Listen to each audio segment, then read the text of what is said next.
Happy December 28th, and welcome to MicroStrategy Today, the only daily show bringing you MicroStrategy's insights 7 days a week. Today's show is straight fire, my friends. I'm talking a little bit more detail about the 10 billion shares. I have three amazing video clips you are not going to want to miss. I also have some tweets from some really high players in the MicroStrategy world that I think are very interesting as we come to the end of 2024, launching into 2025. As always, this is not financial advice. Do your own research and let's dive right on in, my friends. Starting with the tracker, stock price is at $330. We are now down to 123 out of 500 for the S&P 500, dropping one company.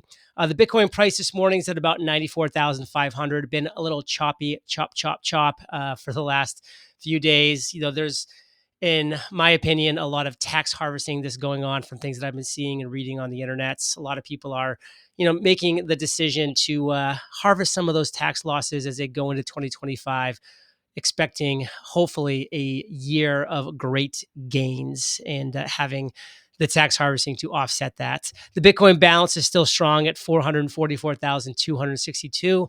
Will we see a Michael Saylor tweet over this weekend about too many orange dots or blue dots or green dots or whatever dots he decides to have in that place? So we'll be seeing some interesting things about that, I'm sure.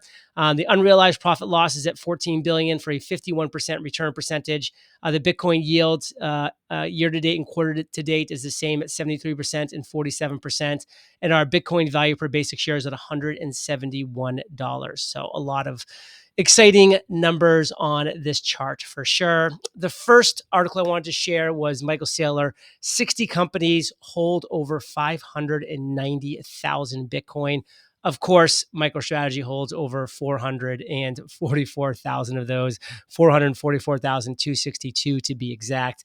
But this is just a news feed, a media outlet, just going ahead and sharing where the top 60 HODL companies are at. And I'm really excited, my friends, for 2025 to at least see this chart double. I actually personally think it may quadruple. I think that's not too crazy of a thought to have. You can see some big ones in there. Is Tesla owns just under 10,000 Bitcoin. You have Coinbase at a shockingly low number of Bitcoin for who they are at Coinbase over there, 9,480. You have Meta Planets doing their best at 1,761. As you can see, the green arrows up next to them because they are accumulating, because they have fully bought in to the MicroStrategy playbook. And is it a shock that they are Japan's #1 performing stock of the year? No. Take notice, my friends. Okay, this is the article I really wanted to do a little bit of a deep dive on because I think it's pretty important for everybody to fully understand what's going on here. So if you do already understand, this is just going to add some further clarity to that. If you're still kind of struggling with this, hopefully this article helps. This is by CCN. It's about MicroStrategy's 10 billion share move explained. The key takeaways here is that MicroStrategy seeks shareholder approval to increase authorized shares. This is authorized shares from 330 million to 10.33 billion to sustain its Bitcoin acquisition strategy. Critics seem to misunderstand the proposal, fearing massive immediate dilution, while the reality is a structured approach to long-term value creation through Bitcoin accumulation. So I'm so grateful that this article actually did the research, took the time to understand what's going on here. And one thing to go over before we kind of go through some of the key points of this article is this.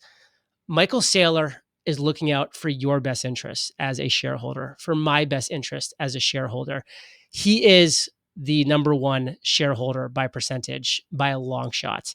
So Michael Saylor is doing things for the MicroStrategy playbook. He is looking to advance MicroStrategy's acquisition of Bitcoin intelligently, keyword intelligently. He's been in this game since 1989. He's seen financial companies do the wrong things, which I'll show you down below a little bit. AMC diluted themselves out of existence. Michael Saylor is not going to dilute MicroStrategy. He is going to accrete MicroStrategy by increasing your Bitcoin yield, by increasing your Bitcoin value per share over and over again, by intelligent leverage, by intelligent at the market selling of shares, by issuing convertible debts, convertible bonds, premium, fixed instruments of the like. Everything he's doing is going to be for your benefit, for my benefit. And one of the key things that I think is misunderstood is right now, if MicroStrategy stock runs up, which we all hope it's going to do in 2025, they should do a stock split because it makes, when the stock price is too high, it makes the options market too pricey. And a healthy MicroStrategy is a healthy options market. So Saylor is going to once again, because he's already did this earlier in 2024, he's going to once again want to do a stock split. Maybe it's 2-for-1, maybe it's 5-to-1, maybe it's 10-to-1. And if it's 10-to-1, he needs the authorized shares to be there so that he can go from 330 million to 3.3 billion, or whatever that would end up being for the total share count, whatever share split that he does, 10-to-1, 5-to-1, 2-to-1. He needs the amount that are there. And he doesn't want to wait till then to call for an authorized shareholders meeting, because that would take time. So let's just knock it out right now. He said, let's get ahead of the game. We know what we're going to do going forward. We're going to do ATM. We're going to do convertibles. We're going to create other fixed instruments that are going to continue to add value to our shareholders. We're going to continue to do that. So let's just get this out of the way.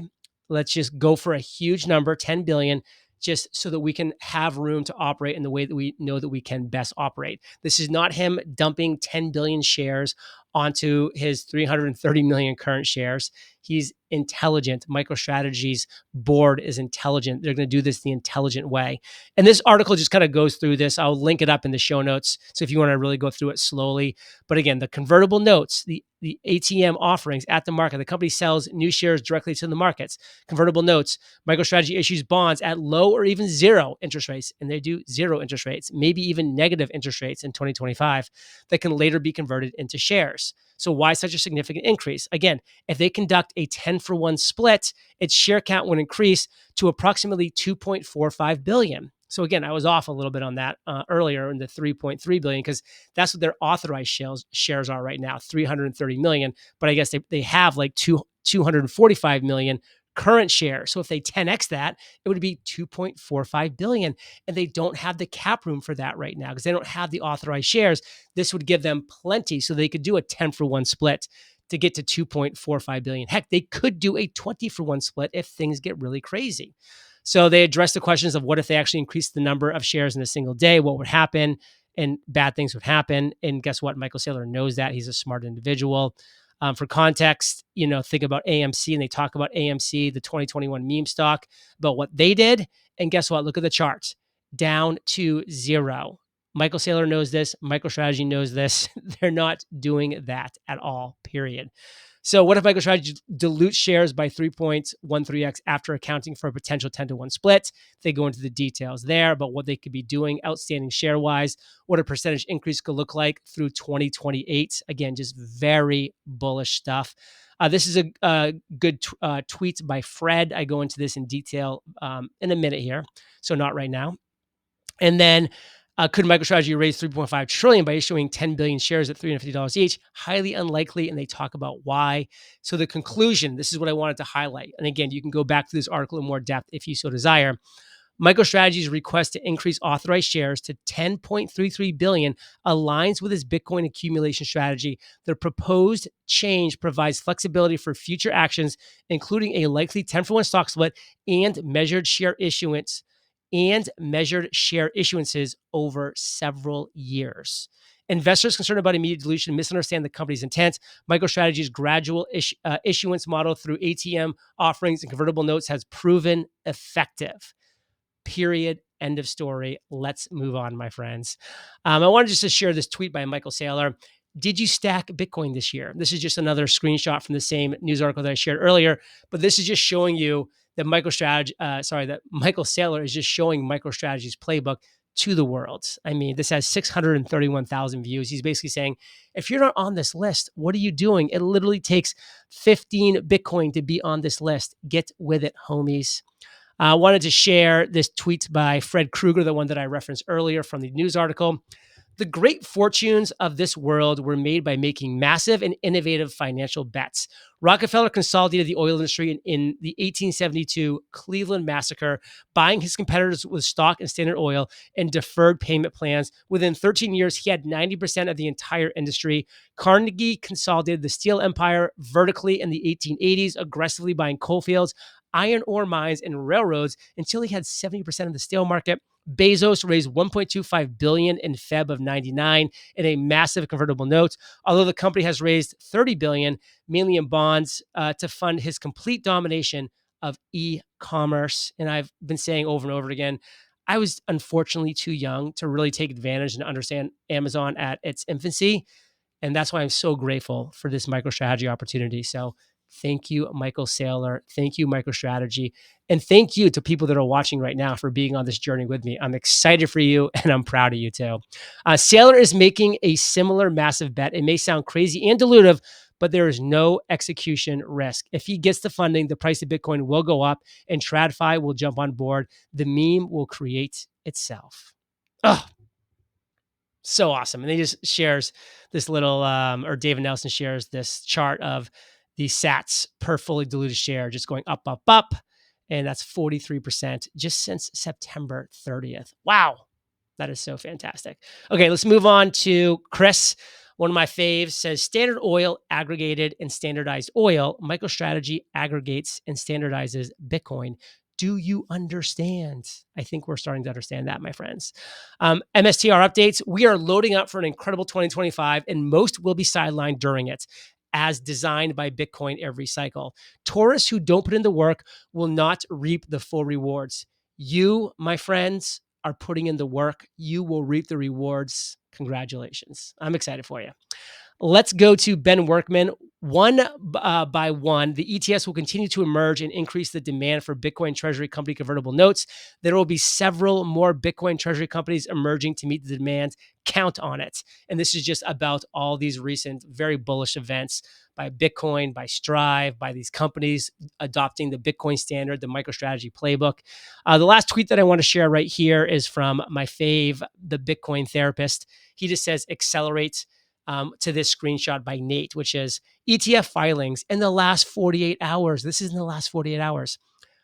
Strive BTC Bond ETF, Bitwise BTC Standard Corporations ETF, Rex, blah, blah, blah.